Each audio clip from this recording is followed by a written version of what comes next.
तो दोस्तों स्वागत है विताना एजुकेशन के ऑनलाइन क्लासेस में। मैं अमरजीत शर्मा आज के इस टैली ट्यूटोरियल के फर्स्ट लेक्चर में सीखने वाले हैं टैली के सिलेबस, अर्थात टैली में क्या क्या सीखना जरूरी होता है और एक बेहतर अकाउंटेंट बनने के लिए जरूरी होता है कि बेहतर अकाउंटेंसी का आना, जो कि इस वीडियो में बहुत ही विस्तार पूर्वक समझाया गया है। साथ ही गोल्डन रूल ऑफ अकाउंट के आधार पर जर्नल एंट्री कैसे करते हैं इसके बारे में पूरे डिटेल्स में समझाया गया। तो इस वीडियो को आप अंत तक जरूर देखें।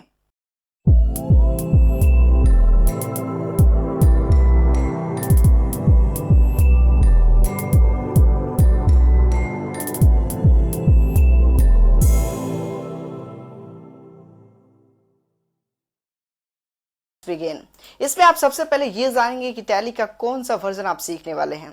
हम लोग इसमें टैली ERP 9 को कवर करने वाले हैं। टैली शुरू करने से पहले आप इसके हिंदी के बारे में समझ लें। टैली को हिंदी में मिलान करना कहते हैं। मतलब कभी आप एक व्यक्ति से किसी दूसरे व्यक्ति से मिलते हैं तो उस समय मिलने के क्रम में होता है कि आपकी बातें और हमारी बातों से टैली कर रही है, मतलब मिल रही है। जब आप किसी एक कलर को दूसरे कलर से मिलाते हैं तो उसे कलर ये टैली कर रहा है। साथ में कई बार होता है कि अपने हिसाब किताब जो ना ट्रांजेक्शन आपने कभी नोटबुक पे लिखे हुए या फिर मोबाइल वगैरह में रखे और उसको आप कंप्यूटर पे आप टैली कराना चाहते हैं, मतलब हिसाब किताब मिलाना चाहते हैं, तो उसके लिए भी आपको टैली का यूज करना पड़ेगा।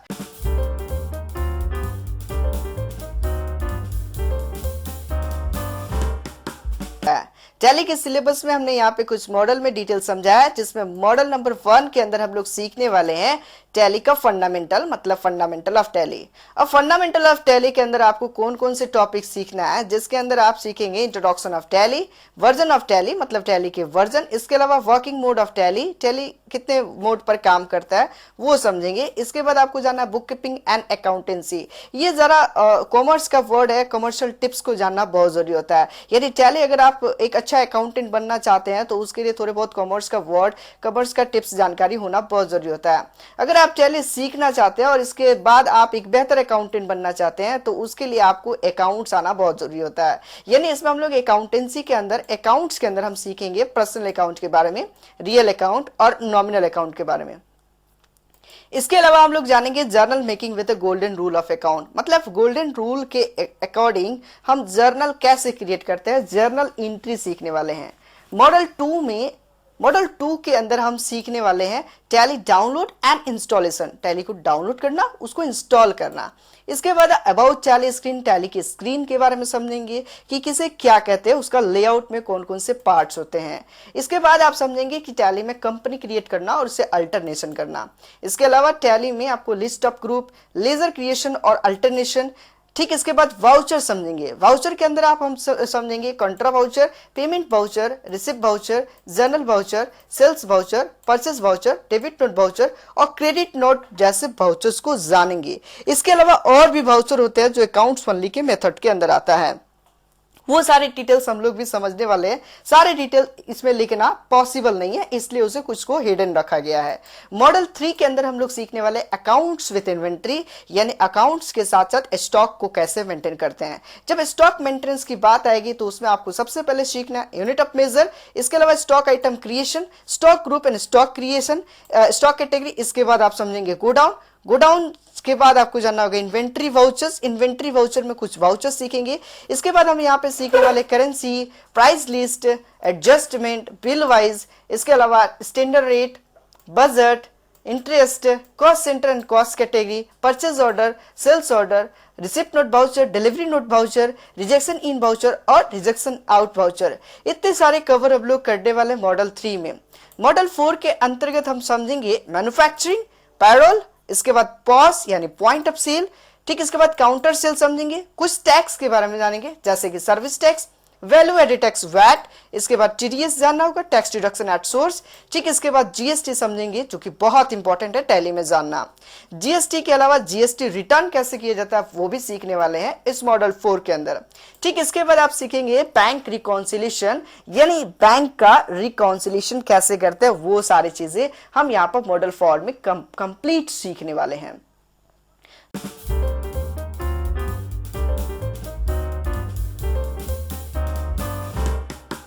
Fundamental of tally. So fundamental of tally के अंदर आपको सबसे पहले जानना होगा what is tally. Means tally क्या है? Tally is a financial accounting software.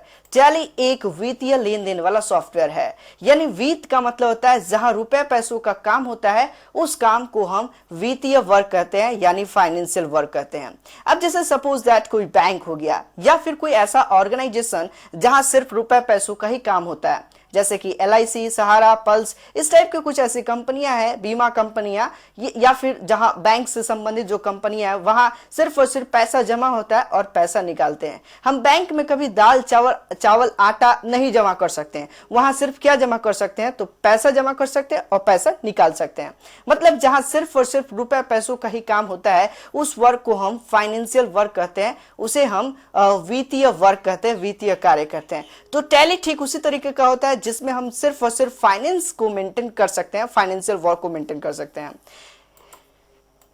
In which we maintain business transaction of our form, जिसके अंदर हम व्यवसायिक लेन देन को मेंटेन कर सकते हैं। मतलब बिजनेस के जो भी लेन देन होते हैं उसे भी मेंटेन कर सकते हैं। टैली में फाइनेंस के अलावा हम लोग उद्योग का जो हमारे व्यवसायिक लेन देन होता है, जो हमारी खरीद बिक्री होती है, उसे भी हम मेंटेन कर सकते हैं। लाइक इज जैसे कि परचेस करना, सेल्स करना, विड्रॉ करना और डिपॉजिट करना। मतलब कोई आप परचेस कर रहे हो, सेल कर रहे हो, पेमेंट कर रहे हो, रिसीव कर रहे हो, इस टाइप के जो लेन देन होते हैं वो सारे लेन देन को हम टैली के अंदर एंट्री कर सकते हैं। विड्रॉ का मतलब होता है बैंक से पैसा निकालना और डिपॉजिट का मतलब होता है बैंक में पैसा जमा करना। यानी किसी ऑफिस से पैसा निकालते हैं तो उसे विड्रॉ करना कहते हैं, और जब किसी ऑफिस से पैसा जमा करते हैं तो उसे हम डिपॉजिट करना कहते हैं। इसके बाद हम लोग जानेंगे, यहाँ पे आपको समझना है अकाउंटेंट कभी भी बता सकता है कि उसकी कंपनी फायदे में है कि घाटे में है। लेकिन आजकल हर डिपार्टमेंट में कंप्यूटर है और वो बहुत सारे सॉफ्टवेयर का प्रयोग कर रहे हैं अलग अलग कार्यों के लिए। जैसे कि ऑफिशियल कार्य के लिए माइक्रोसॉफ्ट ऑफिस का यूज हो रहा है, ठीक उसी तरीके से टैली है जिसका प्रयोग उद्योग के व्यावसायिक लेन देन को मेंटेन करने के लिए करते हैं। मतलब तो आपने समझ लिया होगा कि टैली भी एक प्रकार का सॉफ्टवेयर है, जैसे कि ऑफिस में ऑफिशियल वर्क के लिए होता है और टैली में हम लोग व्यावसायिक लेन देन को मेंटेन कर सकते हैं।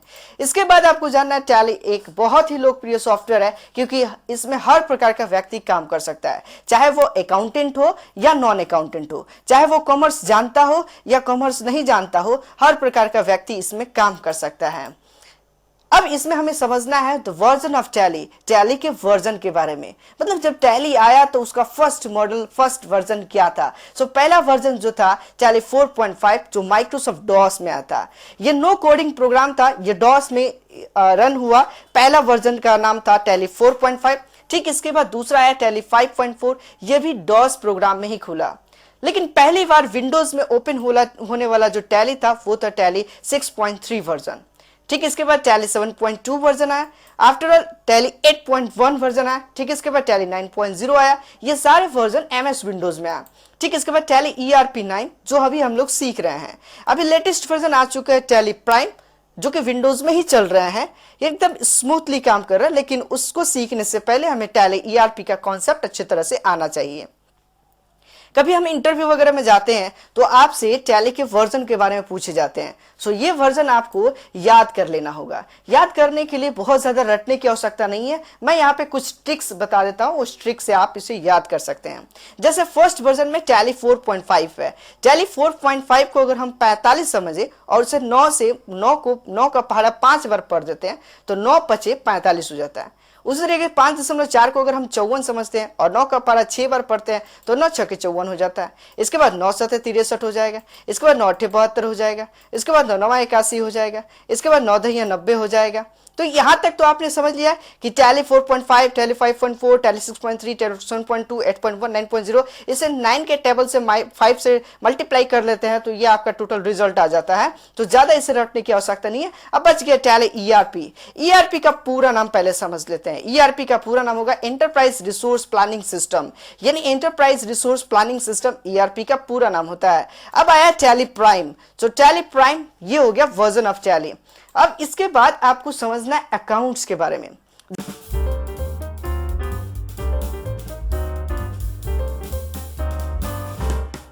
जब आप टैली सीखना चाहते हैं तो आपको अकाउंटेंसी आनी चाहिए, यानी अकाउंट्स को मेंटेन करना आना चाहिए। अकाउंट्स को हिंदी में खाता कहते हैं। Accounts is an indicator which indicates the nature and category of any transaction. Accounts एक इंडिकेटर है जो इंडिकेट करता है कि वो ट्रांजेक्शंस के इवेंट किस कैटेगरी के अंदर आता है, उसके नेचर और कैटेगरी बताता है। अब जनरली अकाउंट्स जो होते हैं ना वो दो प्रकार के होते हैं। एक होता है पर्सनल अकाउंट जिसे हिंदी में कहते हैं व्यक्तिगत खाता, और दूसरा होता है इम्पर्सनल अकाउंट जिसे हिंदी में कहते हैं अव्यक्तिगत खाता। जो व्यक्ति विशेष से संबंधित होते हैं उसे व्यक्तिगत खाता, जो व्यक्ति विशेष से संबंधित नहीं होता उसे हम अव्यक्तिगत खाता। इसके बारे में हम लोग आगे भी चर्चा करेंगे। अब इम्पर्सनल अकाउंट को दो भागों में बांटा गया है। एक है रियल अकाउंट जिसे हिंदी में कहते हैं वास्तविक खाता, और दूसरा होता है नॉमिनल अकाउंट जिसे हिंदी में कहते हैं अवास्तविक खाता या नाम मात्र का खाता।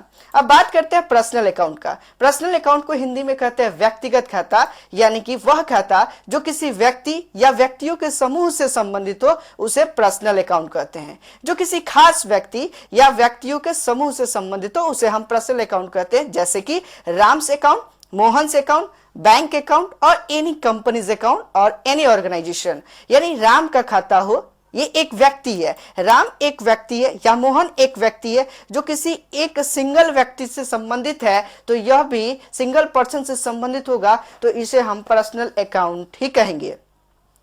या फिर ग्रुप ऑफ पर्सन जहां पे हो, ग्रुप ऑफ पर्सन जैसे कोई बैंक हो गया, बैंक में काम करने वाले पूरे कर्मचारियों की जो ग्रुपिंग होता है उस ग्रुप ऑफ पर्सन, बैंक जो शब्द है इससे बहुत सारे ग्रुप काम कर रहे हैं जिसमें मैनेजर होते हैं, प्यून्स होते हैं, कैशियर होते हैं, ये सारे ग्रुप मिलकर इस ऑर्गेनाइजेशन को चलाते हैं, तो ये ऑर्गेनाइजेशन पर्सनल अकाउंट के कैटेगरी में आता है।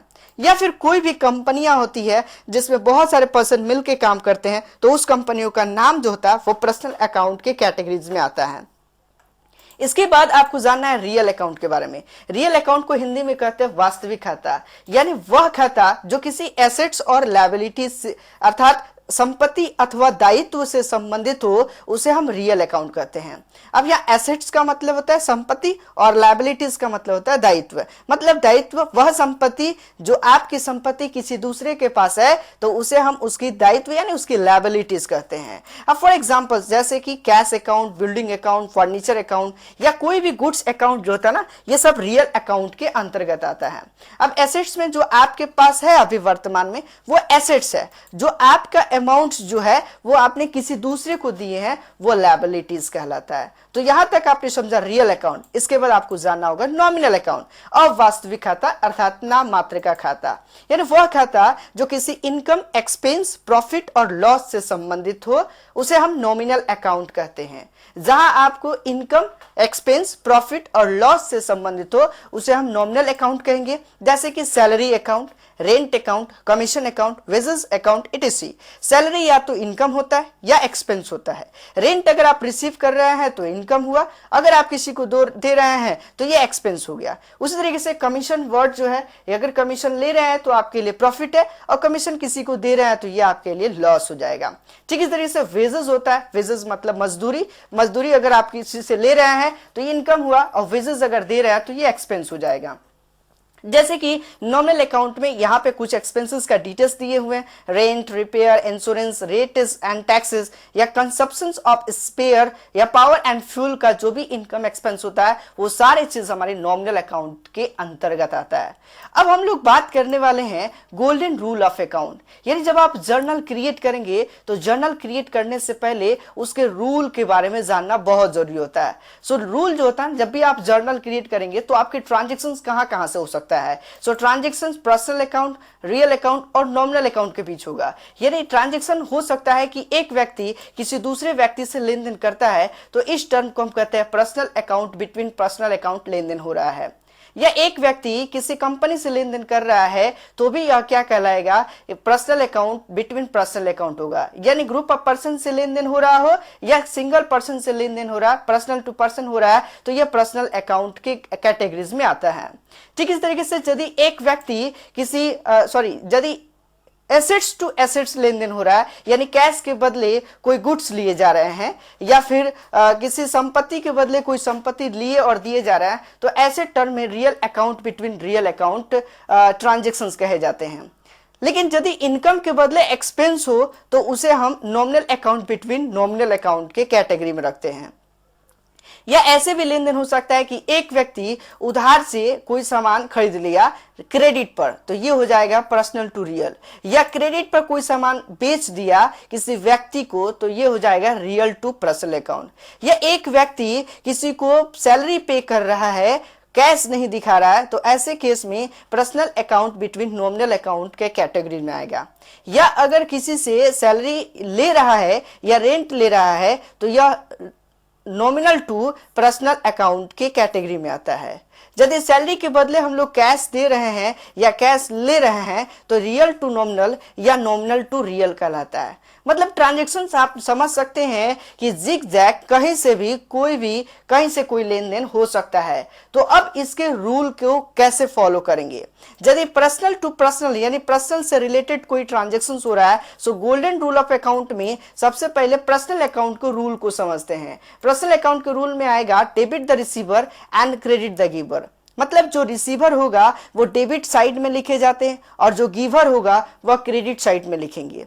यहां देने वाला जो होगा वह क्रेडिटर होगा और जो लेने वाला होगा वो डेबिटर होगा।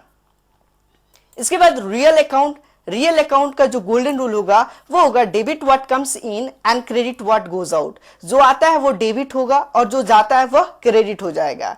ठीक इसी तरीके से नॉमिनल अकाउंट का जो रूल होगा वो होगा debit all the expenses and losses and credit all the income profit and gains. मतलब जितने भी एक्सपेंस जितने भी लॉस होता है वो सारे डेबिट साइड में लिखे जाते हैं और जितने भी हमारे इनकम प्रॉफिट या कोई फायदा यानी गेन्स होता है वह क्रेडिट साइड में लिखते हैं। So for your kind information, future reference के लिए ये गोल्डन रूल ऑफ अकाउंट आपको याद होना चाहिए। सो याद करने के लिए बेहतर होगा कि आप इसका स्क्रीनशॉट ले लीजिए और थोड़ा सा इसे समझ लीजिए ताकि आप कभी अकाउंटेंसी के लिए अगर इंटरव्यू में जाए तो यह क्वेश्चन आपसे मिस ना हो। सो बहुत इंपॉर्टेंट होता है गोल्डन रूल्स को जानना। अब इसी पे हम लोग जर्नल को क्रिएट करने वाले हैं। So how to make a journal, आप जर्नल कैसे बनाते हैं? सो जर्नल का मतलब होता है रोजनामचा यानी डेली ट्रांजैक्शंस को अपने नोटबुक पे लिखना। ये हमारा क्या होता है? जर्नल कहा जाता है। सो जर्नल बनाने के लिए आपको डेबिट और क्रेडिट साइड में डेटा फिल करने आना चाहिए। सो ये डेबिट और क्रेडिट साइड में डेटा फिल करने के लिए आपको उसके रूल्स के बारे में पता होना चाहिए। यदि आपके बीच ट्रांजैक्शंस होता है personal account between personal account यानी एक व्यक्ति किसी दूसरे व्यक्ति से लेन देन कर रहा है या एक कंपनी किसी दूसरे कंपनी से लेन देन कर रहा है या एक व्यक्ति किसी कंपनी से लेन देन कर रहा है, कंपनी या व्यक्ति से लेन देन कर रहा, तो पूरे केस में यहाँ पे personal account between personal account transaction होगा। तो ऐसे केस में जो रूल्स होंगे वो debit the receiver and credit the giver होगा। यानी जो रिसीवर होगा वो डेबिटर होगा और जो गिवर होगा वो क्रेडिटर होगा। अब फॉर एग्जांपल एक क्वेश्चन आ गया, Amit paid to Sohan of ₹2000। यहां पे एक लेन देन है कि अमित ने सोहन को 2000 रुपया पे कर रहा है। तो यहां पे रिसीवर कौन है? तो सोहन है। तो सोहन जो रिसीवर है वो डेबिट साइड में लिखे जाएंगे। तो यहां बताएंगे पहले कि transaction between Amit to Sohan यानी यहां लेन देन अमित और सोहन के बीच हो रहा है, यानी यह ट्रांजैक्शन जो है personal account between personal account हो रहा है। सो ऐसे केस में जो रिसीवर होगा उसे पहले लिखेंगे सोहन्स अकाउंट इज DR और यह अमाउंट यहाँ पे फिल करेंगे जैसे 2000। इसके बाद नीचे थोड़ा सा स्पेस छोड़ करके यहाँ लिखेंगे to Amit account is CR 2000 क्योंकि क्रेडिट द गिवर यहाँ देख कौन रहा है? सो अमित दे रहा है तो अमित अकाउंट CR हो जाएगा 2000 रुपया।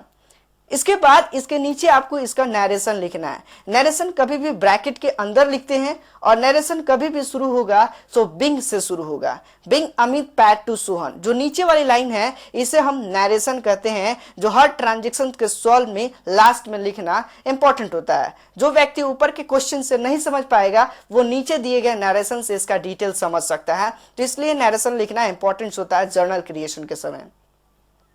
लेकिन यदि हमारा ट्रांजैक्शन रियल अकाउंट और रियल अकाउंट के बीच हो, यानी एक संपत्ति के बदले कोई दूसरी संपत्ति ली जा रही हो या दी जा रही हो, सो वैसे केस में रियल अकाउंट के real account between real account transaction समझा जाता है और उसके लिए रूल हम लोग फॉलो करते हैं debit what comes in and credit what goes out. जो आता है वो डेबिट और जो जाता है वह क्रेडिट होता है।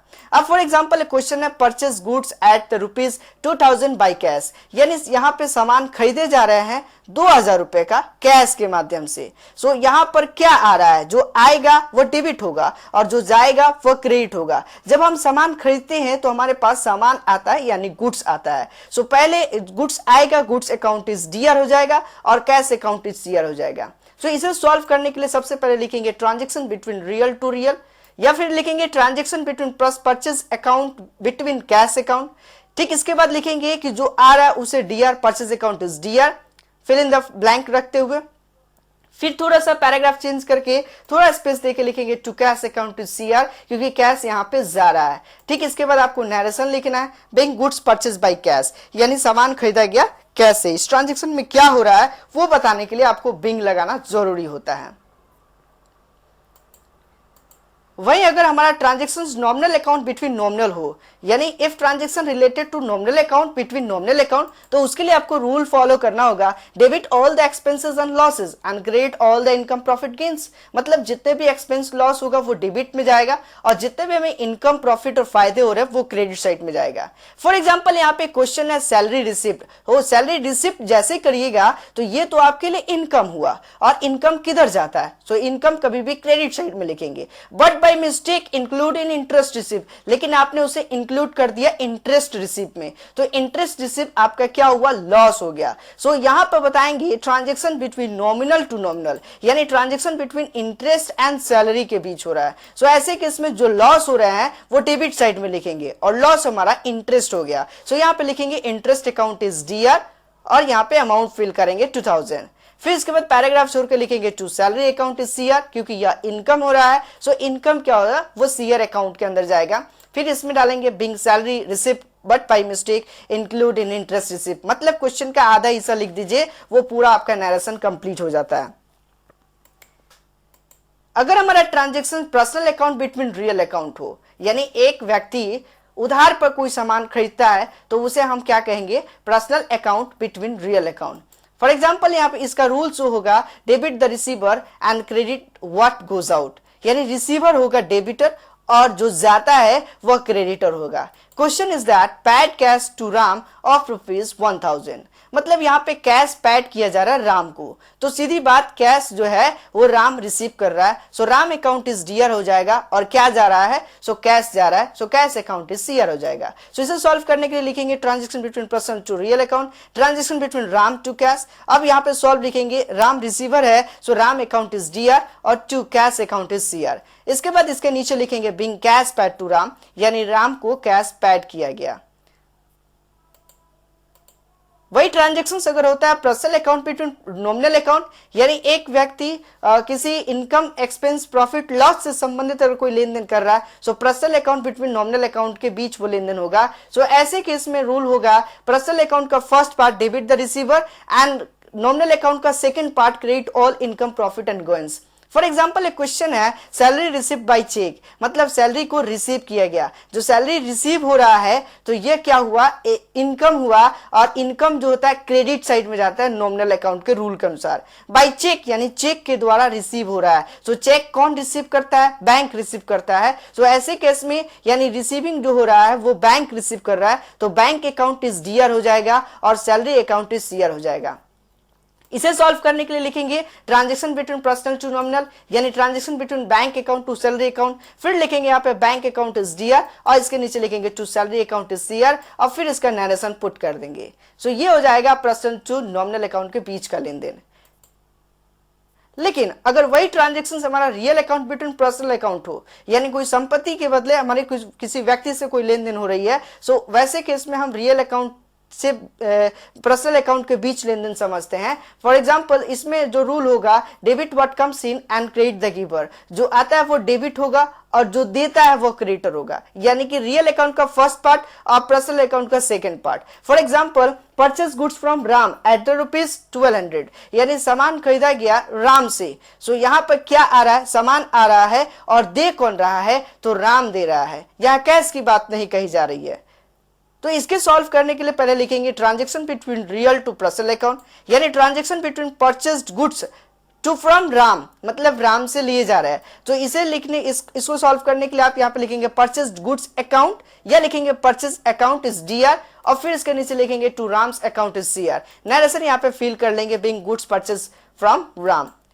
अगर हमारा ट्रांजेक्शन रिलेटेड हो real account between nominal account, so उसके लिए हमें रूल डालना होगा debit what comes in and credit all the income profit and gains, मतलब रियल अकाउंट का फर्स्ट पार्ट और नॉमिनल अकाउंट का सेकंड पार्ट। फॉर एग्जाम्पल यहाँ पे क्वेश्चन है salary receive by cash at the ₹5,000, यानी सैलरी रिसीव हो रहा है तो सीधी बात यह इनकम हो रहा है और इनकम कभी भी कहाँ जाएगा, सो नॉमिनल अकाउंट के कैटेगरीज में जाएगा, नॉमिनल अकाउंट के एक क्रेडिट साइड में जाएगा। लेकिन कैश से यहाँ पे रिसीव हो रहा है, जो आ रहा है यानी जो आता है, आ क्या रहा है हमारे पास, सो कैश आ रहा है। सो यहाँ पे लिखेंगे transaction between real to nominal account यानी transaction between cash to salary. अब यहाँ पे कैश आ रहा है तो cash account is DR to क्या इनकम हो रहा है, सो सैलरी अकाउंट इनकम हो रहा है, ये सीआर हो जाएगा 5,000। नरेशन डालेंगे being salary receive by cash. लेकिन वही अगर transaction nominal account between personal account के बीच हो तो उसके लिए नॉमिनल अकाउंट का first rule debit all the expenses and losses and personal account का second rule credit the giver. For example एक क्वेश्चन है salary paid of ₹2,000 by cheque, यानी सैलरी पैड हो रहा है 2,000 रुपए का और चेक के जरिए पे हो रहा है। सो जो हमारा एक्सपेंस हो रहा है, पैड कर रहे हैं तो एक्सपेंस हुआ और एक्सपेंस हो रहा है तो नॉमिनल अकाउंट का फर्स्ट रूल यहाँ अप्लाई होगा और चेक में जमा हो रहा है क्रेडिट द गिवर, दे कौन रहा है, तो बैंक दे रहा है, बैंक के जरिए हो रहा है पे, तो यहाँ पे credit the giver bank account हो जाएगा। कभी भी चेक अकाउंट नहीं लिखते हैं, बैंक अकाउंट ही लिखते हैं। अब यहाँ transaction between nominal to personal account यानी transaction between salary to bank account. अब इसमें आपको डालना हो सैलरी अकाउंट इज डीआर, चूंकि सैलरी क्या हो रहा है, एक्सपेंस हो रहा है, जो एक्सपेंस होता है वो डेबिट साइड में जाता है नॉमिनल अकाउंट के रूल के अनुसार। और इसमें किसके द्वारा दिया जा रहा है, सो बैंक के द्वारा दिया जा रहा है, credit the giver, so bank account is CR. इसमें नरेशन फिल कर लेंगे being salary paid by cheque. वही ट्रांजेक्शन अगर nominal account between real account हो, यानी किसी नॉमिनल से और संपत्ति के बीच अगर लेन देन हो रहा है, सो उसके लिए हमें रूल फॉलो करना होगा नॉमिनल अकाउंट का first part debit all the expenses and losses, जितने भी एक्सपेंस और लॉस होता है वो डेबिट साइड में जाता है and credit what goes out, जो जा रहा है वो क्रेडिट साइड में जाएगा। अब फॉर एग्जाम्पल यहाँ पे क्वेश्चन है rent pad by cash of ₹500, यानी यहाँ पे रेंट को पे किया जा रहा है। रेंट पता थे कि ये नॉमिनल अकाउंट कैटेगरी में आता है, सो रेंट पैड हो रहा है तो ये एक्सपेंस हो रहा है, जो एक्सपेंस होगा वो नॉमिनल अकाउंट के फर्स्ट पार्ट फर्स्ट रूल के according debit all the expenses, मतलब ये डेबिट साइड में जाएगा। और क्रेडिट व्हाट गोज आउट क्या जा रहा है, सो कैश जा रहा है। सो ऐसे केस में यहाँ पे इसको सॉल्व करेंगे transaction between nominal to real account यानी transaction between cash to rent paid. अब इसमें ये भी लिखेंगे rent account is DR, rent paid account is DR और कैश अकाउंट इज सीआर। फिर इसमें नरेशन फिल करेंगे being rent paid by cash. अगर आप इस चैनल पर नए हैं और चाहते हैं कि टैली का फुल कोर्स ऑनलाइन फ्री में सीखना, तो इस चैनल को सब्सक्राइब कर ले घंटा बटन दबा के, साथ ही इस वीडियो को लाइक कर दें।